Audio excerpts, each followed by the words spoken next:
I've been on a journey to test every single Nikon branded Z mount lens for years now, and at this point, I've tested nearly all of them. As I test and use and review and not abuse, because they aren't mine, they're rented, I learn more about Nikon's ability and intention. So now that I've tested all of Nikon's 50mm prime lenses, I wanted to compare my findings and maybe impart a little bit of wisdom. If you want to see my scores that I've given to every single Nikon lens I've tested, you can do so by going to zwadephoto.com/theopticexplorer. The scores may change as I get closer to completing this mission and experience what every lens has to offer, so make sure you check back on a regular basis.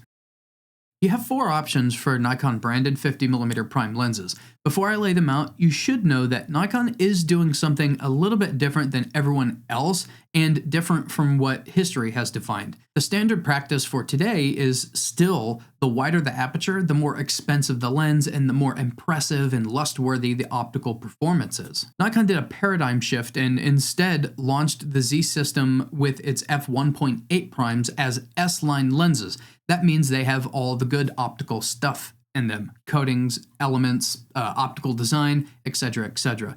Now, just because a lens isn't S-line, that doesn't mean it isn't great optically. It just means Nikon opted to not go all out and instead create a value proposition to you, the consumer, making the product less expensive for you by leaving out some of the best optical stuff. That being said, your options are the Nikkor Z MC 50mm f2.8, a macro option, the Nikkor Z 50mm f1.4, the value proposition, the Nikkor Z 50mm f1.8s, the more premium option and dare I say kind of standard option, and the Nikkor Z 50mm f1.2s, the absolute top of the line 50mm prime. Let's talk about each of them a little bit and then we'll get into some recommendations. The Nikkor Z MC 50mm f2.8 is a macro lens defined by its MC nomenclature. It's constructed of 10 elements in 7 groups, and since it's not an S-line lens, it doesn't get all the good optical stuff, but it has 1 ED and 1 aspherical element, and it gets fluorine coating, which is very important if you're getting into the thick of it when you're shooting macro. It weighs in at 9.2 ounces or 260 grams, and dimensionally, it's 3 by 2.6 inches or 74.5 by 66 millimeters, which help it get a top mark and bagability. It also got a top mark in versatility, since you can do just about everything with it that a 50mm can do, which is everything, and it conveniently does macro as well, which directly influenced its top mark and value for money. Other than those categories, very middle of the road optical scores for a total score of 20 points. It used to be 21, but I decided to give it a 1 in build quality because I absolutely hate external focusing.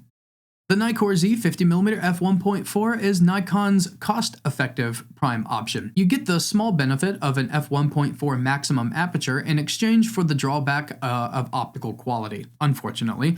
It's a very simple lens design. It has 1 aspherical lens in its 10 element and 7 group design, and there are no coatings listed. That one actually kind of shocks me. Usually they at least say super integrated coating, because I thought all lenses got that. As I said in my review, maybe it's on there, Nikon just forgot to list it. My scoring suggests a below average performance in sharpness, black and white ability, build quality, overall image quality, and value for money. All other categories were just average for a total score of 13 points.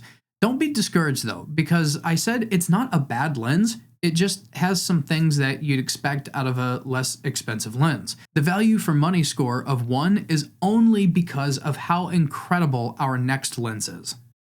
The Nikkor Z 50mm f1.8s is Nikon's more premium offering, indicated by its S-line nomenclature, which shockingly doesn't come at a very premium price considering just how great this lens is.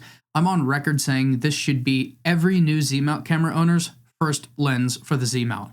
I've also said that it's so good that working professionals may not be able to justify the f1.2 version. It's constructed of 12 elements and 9 groups, 2 of which are ED and 2 of which are aspherical. On top of that, we get nano crystal coat and super integrated coating. See?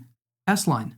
All that good stuff. Not that it matters, but it's also a handsome looking lens and is 3 by 3.4 inches or 76 by 86.5 millimeters and weighs in at 14.7 ounces or 415 grams. In individual categories, the lens stands out in black and white ability, overall image quality, and value for money. I'll add that if this lens was the same price as the 35mm f1.8s, I'd say it's a good value because it is just such a good optic. The individual categories may indicate that it's kind of middle of the road, but I assure you it's only because I don't give points in decimals. Otherwise, it would be a 2.7 in sharpness, a 2.6 in contrast, etc., etc. This lens performs closer to a 3 in many of the categories that I base a score on. As I've mentioned before, this lens caused the f1.4 to be a bad value for money because the f1.8s is just so much better optically for not that much more money. In fact, this lens is almost always on sale for $529, making it only $30 more than the f1.4. The Nikkor Z 50mm f1.2s is Nikon's creme de la creme of 50mm prime lenses. It's a sexy but absurd 1090 grams, 3.6 by 6 inches or 89.5 by 150 millimeters, 17 element and 15 group, 2 ED, 3 spherical, complex lens design with our nano crystal, and super integrated coatings.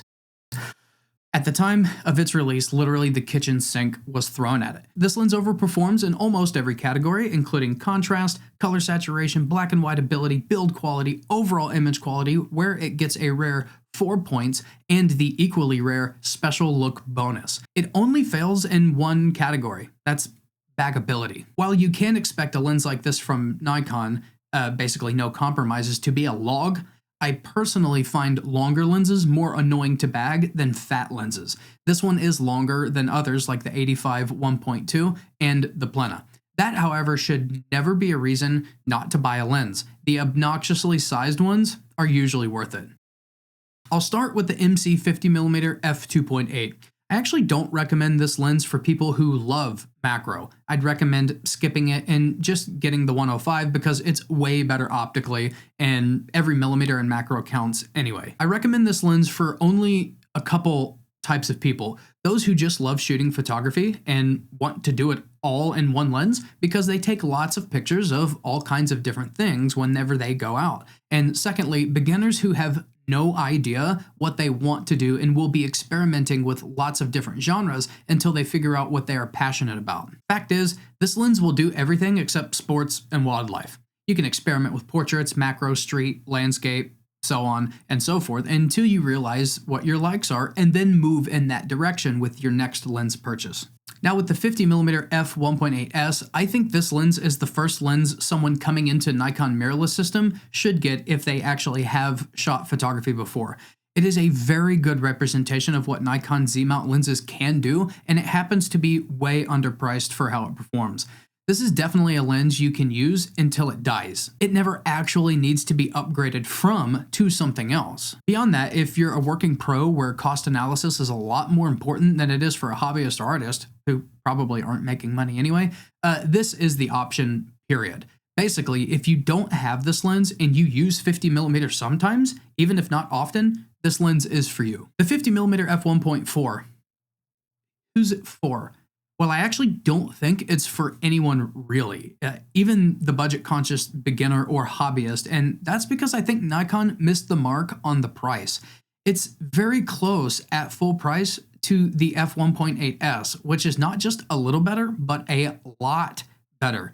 Even to the very budget-minded person, I'd say simply save a little extra cash and buy the 50mm f1.8s, and like new or like new used condition. The f1.4 can look appealing, but that isn't even a full stop of difference. We have plenty of dynamic range in modern cameras to cover that, and the difference in ISO to achieve perfect exposure just isn't really that big of a deal, especially when denoising is usually not even necessary, and even if noise bugs you like it bugs me, denoising methods are so easy and way better than they used to be. You're really trading 2/3 of a stop of light for a lens that is not nearly as well rendering in my opinion. It's also not that quiet a focusing, even though it's advertised as being silent focusing. So don't give me any of that "it's for video" argument. I love Nikon, the company, and their products, so it pains me to say it, but at least at its list price, I just find this lens really hard to place. I struggle to find a home for it in the lineup.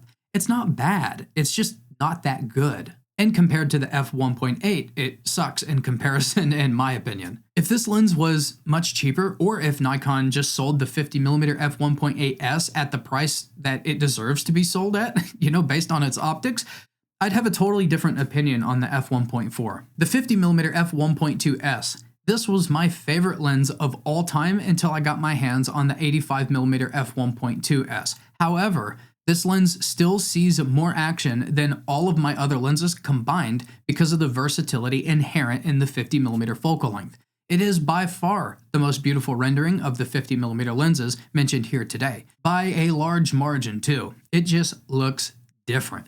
It's got that special look bonus, as you may remember, and why have I mentioned that working professionals may not see the need to get this instead of the f1.8s? Well, it is really expensive, and only certain types of people need or want a lens like this. So who is it for? For professionals who make money. It's kind of for the type of professional that values having a look that their other competitors probably won't even be able to achieve. That little extra something that sets your work apart from the others. Other than that, this lens is for either artists, collectors, or people who just want to have the best optics they can get, or simply people who appreciate top-level engineering. Me personally, I'm on the artsy side of things. I don't take professional work anymore, and I'm also someone who just appreciates the insane work that goes into making something so gorgeous, and I want the best image results I can get in camera before I even import it into Lightroom. Fact is, you can make anything look good in post-production, but my eyes are very sensitive to optical performance, and if I have the best raw image, I know that I'm going to have even better finished results, even if I'm in the minority that sees the difference and can appreciate it. I hope this video gave you a little clarity on these excellent offerings from Nikon, and if you're considering picking any of these up for yourself, the link in the description earns me a 2% commission. If I helped or simply just entertained you at all today, I hope you will consider that link. Become a member to see member-only content and get all of my videos early. I'm Z-Wade, the Z-Wade, and Z-Wade Photo. Stay sharp, YouTube.